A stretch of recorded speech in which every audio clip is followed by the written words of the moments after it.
O senador que já está habituado a utilizar esse termo para se referir à PEC da blindagem, disse que vai atuar para enterrá-lo na Comissão de Constituição e Justiça e lembrou, inclusive, que alguns parlamentares já usaram, de fato, as redes sociais para pedir desculpas aos seus eleitores depois de votarem sim pela aprovação dessa matéria. Ele disse para a gente, esse foi um erro em busca de proteção. Eles aprovaram por maioria na Câmara um vale-crime, um passaporte para o crime. Foram aí as palavras do presidente da CCJ, o senador Otto Alencar. Vamos entender um pouco mais agora juntos? Fica comigo, hein? Não deixa de deixar o seu voto na enquete também, mas vamos entender um pouco mais das implicações, portanto, dessas manifestações de ontem, práticas. O que é que de fato deve ou não deve acontecer depois de toda essa mobilização popular? Para a gente entender um pouco mais sobre isso, recebemos ao vivo, a partir de agora, aqui no Poder Expresso, o Tiago Valenciano, ele que é cientista político, doutor em sociologia. Tiago, uma boa tarde para você, obrigada pela presença. Já começo te perguntando justamente isso. Quanto de efeito prático a gente deve ver no Congresso Nacional, especialmente nesta semana, em que está tudo muito fresquinho, depois das manifestações de ontem em todo o país? Bom, muito boa tarde, mais uma vez prazer falar com vocês aqui no Poder Expresso.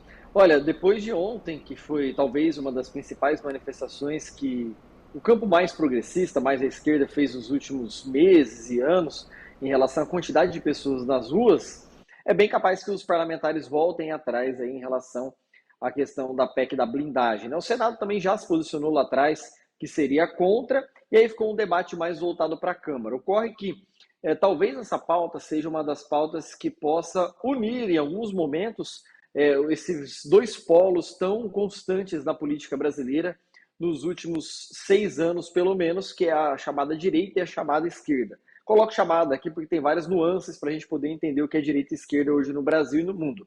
Só que esses dois polos, eles estavam bastante conflitantes no começo, porque a direita acreditava que a PEC da blindagem poderia ser uma proteção contra o STF, a relação da liberdade que o cidadão poderia ter de falar, o parlamentar poderia ter de falar, de questionar, de argumentar os seus pontos de vista, só que me parece que alguns parlamentares já estão voltando atrás em virtude dessa péssima repercussão que teve nas redes sociais. Até porque a pauta, muito voltada à questão da retidão no serviço público ou da moralidade no serviço público, ela foi em algum tempo, historicamente, no Brasil, mais do PT, né? O PT defendeu isso abertamente na sua concepção. Depois, com os escândalos do Mensalão, Petrolão, passou a ser uma pauta mais ao centro, e depois, com a vinda do Jair Bolsonaro ao poder, passou a ser uma pauta mais à direita, e agora me parece que esses polos eles estão também se equilibrando, no sentido de que tanto a direita quanto a esquerda, esses dois campos entenderam que quem comete algum tipo de crime precisa ser necessariamente investigado. Então, o cenário todo, né, esse panorama que eu trouxe aqui até agora no Poder Expresso, mostra que daqui para frente a tendência é que os arrependidos de fato apareçam ou tentem pelo menos voltar atrás para mostrar para o seu eleitor e argumentar para o seu eleitor que, olha, não era bem assim, eu entendi melhor. Alguns moderados vão tentar uma saída mais atangente, caso do senador Ciro Nogueira, que disse hoje, no começo da tarde, que pretende apresentar um projeto de lei, uma emenda, na verdade, ao projeto, para conseguir amenizar os efeitos da PEC da blindagem, e outros, e o compromisso do presidente, do Hugo Mota, era de realmente pautar o tema, ele já tinha se comprometido lá atrás, e outros estão preocupados em analisar estrategicamente o que isso vai impactar ou não no seu eleitor. Porque, de fato, é uma pauta que a esquerda abraçou para si e a direita entendeu que é uma pauta que começou a dar eco também em eleitor mais voltado ao centro, que é o que todo mundo busca conquistar daqui para frente até as eleições de outubro do ano que vem.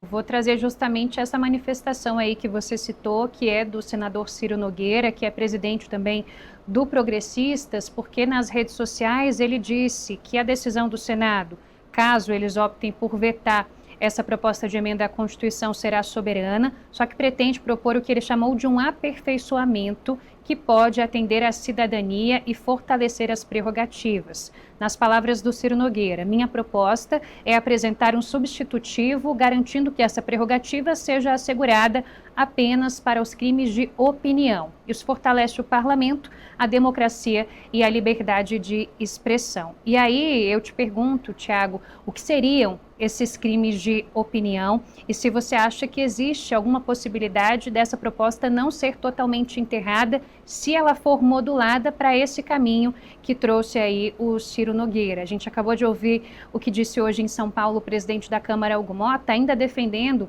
a PEC da blindagem. Ele disse que é uma proposta que visa preservar o exercício parlamentar e também a própria vontade do eleitor e fez analogia, não é? Se o eleitor votou num deputado, num senador, é justo que esse deputado e senador esteja protegido, tenha suas prerrogativas preservadas para que possa bem cumprir o que desejou esse eleitor. Então, te faço duas perguntas em uma. Você acha que tem alguma chance dessa proposta sobreviver se ela for modulada para esses chamados crimes de opinião? E o que seriam esses crimes de opinião? E depois, se de fato faz algum sentido essa frase de Hugo Mota de que é uma proposta para preservar o exercício parlamentar puramente? Olha, na verdade, quando a gente fala de crimes de opinião, o leque ele expande bastante, né? Um leque imenso aqui para pensar no que as pessoas estão falando sobre cada um dos temas que são votados e debatidos no Congresso Nacional. Todo mundo emite opinião o tempo todo, inclusive minha opinião aqui nesse momento. Então, quando você tenta categorizar,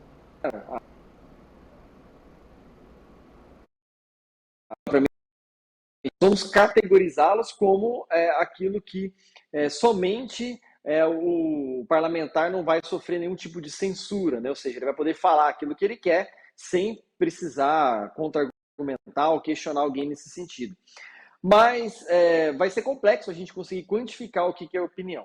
A bem da verdade, o que o Ciro Nogueira e o Hugo Mota querem, no final das contas, no limite, é que eles tenham o direito de falar e a luta, na verdade, no fim das contas, é contra o STF. Né? Para nós está muito claro isso. Né? A disputa é contra o STF, é contra o Poder Judiciário brasileiro, eles estão utilizando a PEC da blindagem para atingir um outro inimigo. Né? Não é o inimigo parlamentar, não é o inimigo povo, não é esse adversário que está em voga no momento. É outro tipo de adversário. Por isso que eles querem, tanto o Ciro Nogueira quanto o Hugo Mota, eles querem utilizar esse viés do crime de opinião ou de dar a possibilidade da sua opinião. Agora, é possível que isso passe no Senado? Talvez sim, até porque recentemente a União Brasil teve que desembarcar do governo, com a federação com progressistas, os dois partidos se fortaleceram bastante, tanto União Brasil quanto progressistas. Eles têm boa parte da Câmara dos Deputados, tem uma das maiores bancadas enquanto unidos, tem vários prefeitos no Brasil, deputados estaduais também, e aí conforme esse jogo de cadeiras vai se mexendo para 2026, esses dois partidos também vão se aperfeiçoando. Então, quer dizer, a chance de passar é boa? Vai depender da liderança que Ciro Nogueira e os integrantes do Senado do União Brasil vão ter nesse momento para articular com os demais partidos dessa base mais ao centro. Republicanos, Podemos, o próprio MDB, talvez entrar em certa medida o PSB, porque não, dependendo do senador que estiver votando. Então vai depender um pouco de como esses partidos vão conseguir conversar daqui para frente. Então pode ser que prospere sim. Agora, quanto à fala do Hugo Mota por si só, ele já está um pouco mais tranquilo, entre aspas, porque ele passou a batata quente para frente. Ele já votou na Câmara dos Deputados e falou, olha, agora o problema não é comigo. Por mais que vocês vetem aí, de repente, a tramitação retorne para a Câmara dos Deputados, a minha parte eu fiz, eu cumpri o meu pedaço do acordo. Falei que ia pautar, pautei, está aí, está à disposição, agora a gente vê como caminha daqui para frente. Né? Então, o Hugo também, o presidente Hugo Mota também está antenado em relação a isso. Né? Ele fez a jogada política e parlamentar necessária, que era preciso ser realizada sim, porque foi um compromisso que ele assumiu lá atrás, e agora daqui para frente, o que vier, o que ele tirar como dividendo dessas pautas, inclusive que é um mérito que ele está tentando emplacar nas redes sociais desde o início do seu mandato, que ele tem colocado pautas polêmicas na Câmara dos Deputados, que foram pautas que ficaram meio frias nos últimos anos, ou até mesmo esquecidas, ele tem enfrentado. Ele vai para cima, ele pauta mesmo, não está nem aí, e está colocando as pautas para que os deputados possam decidir. Né? Então, de certa forma, também ele cumpre com o seu papel de presidente e encaminha a polêmica para outro lugar.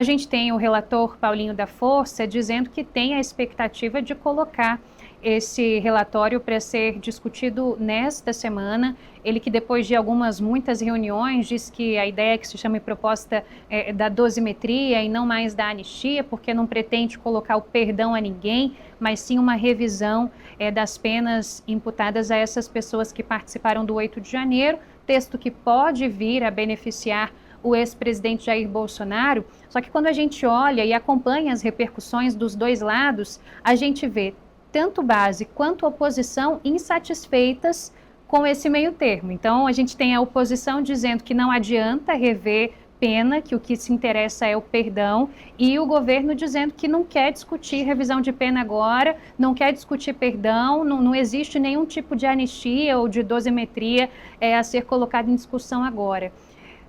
Tem algum caminho que o Paulinho da Força, na sua avaliação, possa seguir para abarcar o apoio da maioria dos parlamentares e conseguir, como ele mesmo diz, pretender um meio termo que agradasse minimamente base e oposição, ainda que desagradasse o que ele chamou dos extremos políticos?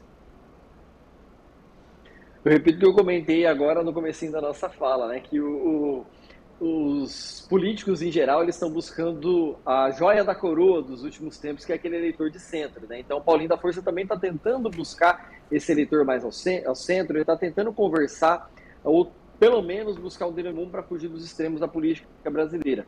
Mas, do jeito que a gente vê o eleitor caminhando, aquele eleitor que se manifesta mais, aquele eleitor que está mais presente nas redes sociais, ou até mesmo está mais presente nas manifestações, como as manifestações que aconteceram ontem, vai ser muito difícil o Paulinho encontrar um denominador comum ou achar um meio termo para conseguir aliar os discursos, tanto da dosimetria ou da anistia. Ele vai ter que escolher um dos lados, não vai ter saída para conseguir passar o projeto ou pelo menos dar uma acalmada nos ânimos, né? Porque ambos vão querer jogar para a torcida, né? Quem está a favor da anistia vai falar, tá vendo? Tem que pagar o crime quem cometeu o crime, até porque quem não cometeu o crime ou foi inocentado não tem que pagar e nem cumprir nada.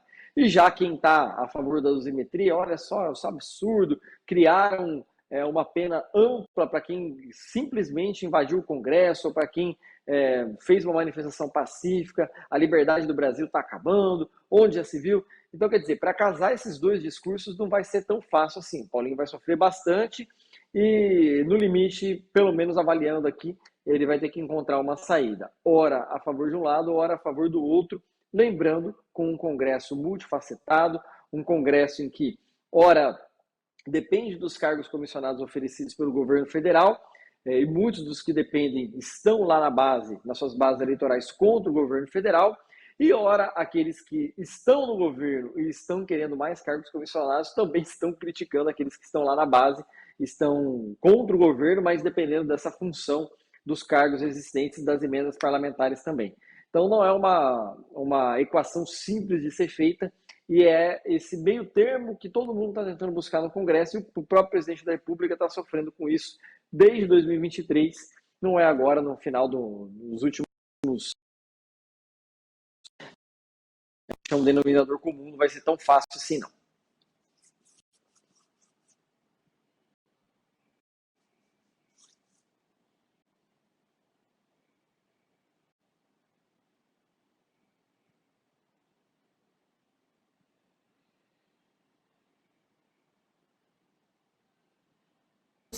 Deste domingo em todo o Brasil. Tiago, obrigada pela gentileza de conversar com a gente. Seja sempre muito bem-vindo aqui ao Poder Expresso.